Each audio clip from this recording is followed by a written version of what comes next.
ये मेरी जो ना कॉपी में असल में सही तरह लिखा हुआ नहीं है, इस वजह से जो है ना मैं स्लाइड से देखकर ही समझा रही हूँ ये प्रॉब्लम, ठीक है। तो सबसे पहले जो है ना हमारे पास सैलरी के अंदर 3 हेड्स आते हैं जिसको हम जो है कैलकुलेट करते हैं। ये सैलरी का ऑप्शन है। इधर जो है ना हम 3 चीज़ों को बेसिकली कैलकुलेट करते हैं, यहाँ पे लिखा हुआ नहीं है। सबसे पहले तो हम जो है वो income chargeable to tax on receive basis पे करते हैं, एक्रूअल एरियर बेसिस पे करते हैं, और टैक्स फ्री सैलरी पे करते हैं, और अर्ली रिटायरमेंट में करते हैं, ठीक है। सबसे पहले टैक्स फ्री सैलरी की कैलकुलेशन हम देख लेते हैं, जहाँ पर जो है टैक्स आपका एम्प्लॉयर देता है और कुछ एक्सीड अमाउंट सिर्फ आप देते हो, ठीक है। जो Mr Ali is an employee of a company and draws an annual salary of 2,25 lakh as per term of employment is employers and undertaken to pay the amount. इसके अंदर कंप्यूट करना है टैक्स लायबिलिटी, ठीक है। Assuming he is liable to pay 5% of his taxable income, मतलब इसे 5% जो है अपनी टैक्सेबल इनकम में से पे करनी पड़ेगी बस, और कुछ भी पे नहीं करना होगा, ठीक है। तो इसकी जो थी वो इनकम कितनी, जो सैलरी थी वो कितनी थी, 25 लाख, ठीक है। अब 25 लाख का अगर हम 5% निकालें तो वो बनता है टैक्स पेड बाय एम्प्लॉयर 5%, कि वो 5% पे करेगा तो कितना बनता है, 1,25,000, ठीक है। अब हमने क्या किया, हमने जो है 1,25,000 जो है इसमें ऐड कर दिया 25 लाख में, तो हमारी टोटल टैक्सेबल इनकम कितनी बन गई, क्योंकि उन्होंने 1,25,000 पे किया था तो हमारी टोटल टैक्सेबल इनकम बन गई 26,125,000, ठीक है। अब इसके अंदर जो है हम ऐड कर देंगे, क्या ऐड करेंगे, ऐड नहीं करेंगे सॉरी, इसके ऊपर अब हम टैक्स लगाएंगे, ठीक है। तो हम पहले जाके स्लेब में चेक करेंगे कौन सा टैक्स, कौन सी स्लेब से इसके ऊपर टैक्स लगेगा। तो इधर जो है अब हम पहले देखेंगे कि इसका 5% क्या निकलता है। टैक्स लायबिलिटी जो है वो इसकी जो है वो 5% क्या निकलेगी, 1,31,250, ठीक है। तो अब इसमें से हम माइनस क्या करेंगे, 1,25,000, तो हमारे पास जो है 6,250 आ जाएंगे, और ये जो अमाउंट है ये हमने पे करनी पड़ेगी, नेट टैक्स पेबल। अच्छा, अब हमने ये कैसे निकाला होगा, इसके लिए हम ये देखेंगे कि ये हमने कैसे निकाला होगा। तो 25 लाख का जो स्लेब है उसके अंदर से पहले हम निकालेंगे, और फिर जो ऊपर अमाउंट है ना 1,25,000, इसको हम देखेंगे कि वो कहाँ रीच करती है, और फिर हम जो है टोटल इसका टैक्स ऐड करेंगे, और फिर उसके बाद ये जो 125,000 है इसको हमने यहाँ से हमने जो है माइनस कर दिया, तो हमारे पास आ गया 6,250। तो ये जो डिफरेंस है ये नेट टैक्स पेबल हो जाएगा। इसी तरह हम नेक्स्ट देखें, अगर tax on amount received on termination of employment, तो इसके अंदर A डिवाइडेड बाय B का कॉन्सेप्ट है। इसके अंदर बेसिकली 2 मेथड्स हैं, ठीक है।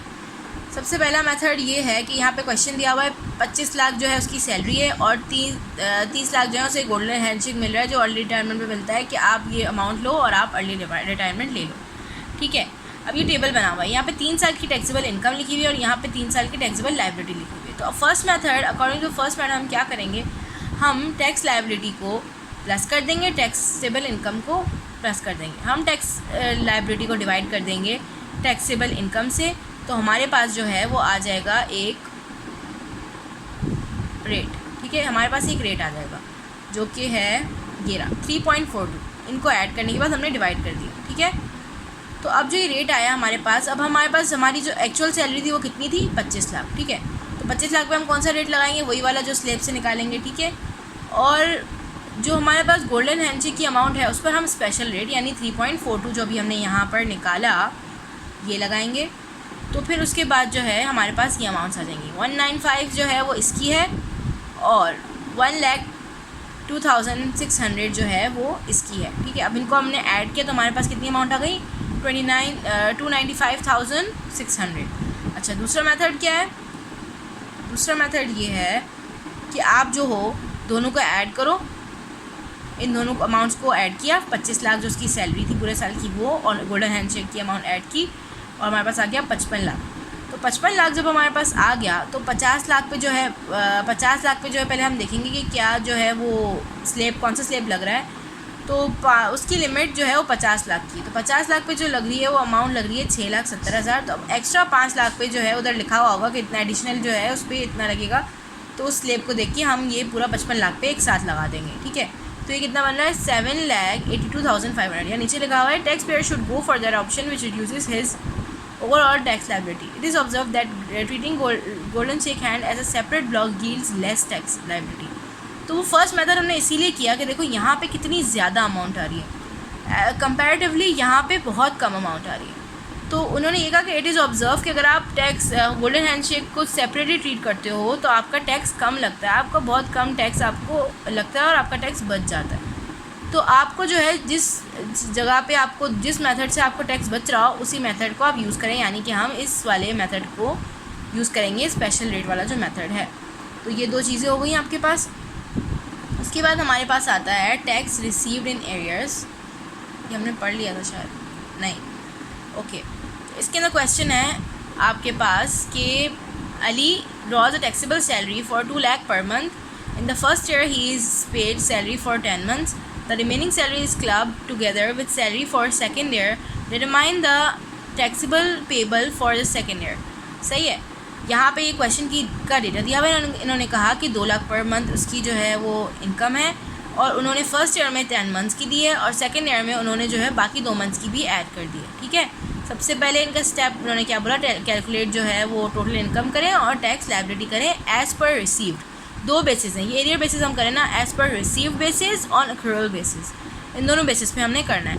और फिर हमने ये निकालना है कि क्या ये लायबिलिटी है, टैक्स पेबल है और रिफंड है। ठीक है, तो सबसे पहले हम क्या करेंगे, 2 लाख हमने देख लिया, 2 लाख पर मंथ थी। ठीक है, अब हम पहले एज रिसीव बेसिस करेंगे। उन्होंने क्या कहा कि पहले साल में 10 month की रिसीव हुई, दूसरे साल में वो बाकी 2 month की भी उन्होंने एडजस्ट कर ली।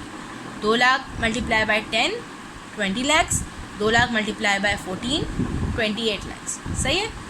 और जब हम इसको इसका हम लोग इस पर लगाएंगे 20 लाख पे हम टैक्स लगाएंगे तो आएगा 1,20,000, और जब हम जो है 28 लाख पर टैक्स लगाएंगे तो आएगा 247। इन दोनों को हम ऐड ऑन करेंगे।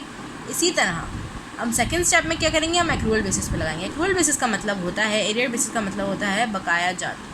बेसिकली बकाया जात के अंदर जो है हम देखते हैं कि कितना आपका बचा, और एक्रूअल का मतलब होता है कि जब आपके ऊपर कोई चीज़ अकर हो जाए, एक्रूड हो जाए, यानी कि एक साल में आपके ऊपर एक ही दफ़ा जो है एक साथ ही 12 महीने की सैलरी आपको मिलनी चाहिए थी।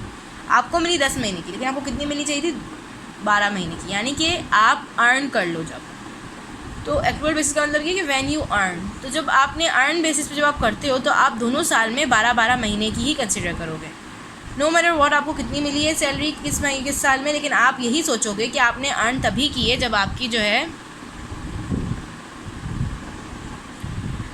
जो है सैलरी अर्न हो गई है, तभी आप उसको राइट ऑफ करोगे। ठीक है, तो फर्स्ट ईयर में हमने क्या किया, 24 लाख थे, 24 लाख के ऊपर आपने लगाया टैक्स। इसी तरह 2 लाख मल्टीप्लाई बाय 12, दोनों में सेम चीज़ें होंगी। 24 लाख पर टैक्स लगाया तो यहाँ पे हमने टैक्स लगा दिया, तो यहाँ पे स्लेब को देखकर तो हमारे पास आ गया 180 प्लस 180 हमने किया तो यहाँ पे आ गया 360 हमारे पास आंसर। यहाँ पे अब हम स्टेप 3 करेंगे। हम क्या करेंगे कि हमें देखना है टैक्स लायबिलिटी थी या टैक्स रिफंड था। ठीक है, तो टैक्स पेड कितना था, पहले हमने फर्स्ट स्टेप में जो निकाला वो कितना था, 367,500। कि हमने एक्चुअली टैक्स इतना पे किया क्योंकि हमने जो है वो एज रिसीव बेसिस पे किया था, लेकिन हमें जो है टैक्स पे कितना करना चाहिए था एक्रूअल बेसिस पे। अगर हम 12 महीने की सैलरी लेते एक साथ तो 3,60,000। ठीक है, तो इसका जो डिफरेंस आ रहा है वो आ रहा है 7,500। सब टैक्स पे हमने ज़्यादा कर दिया, लेकिन हमें पे करना चाहिए था इतना, तो ये जो डिफरेंस आ रहा है ये हमारा टैक्स रिफ़ंड होगा। इन केस अगर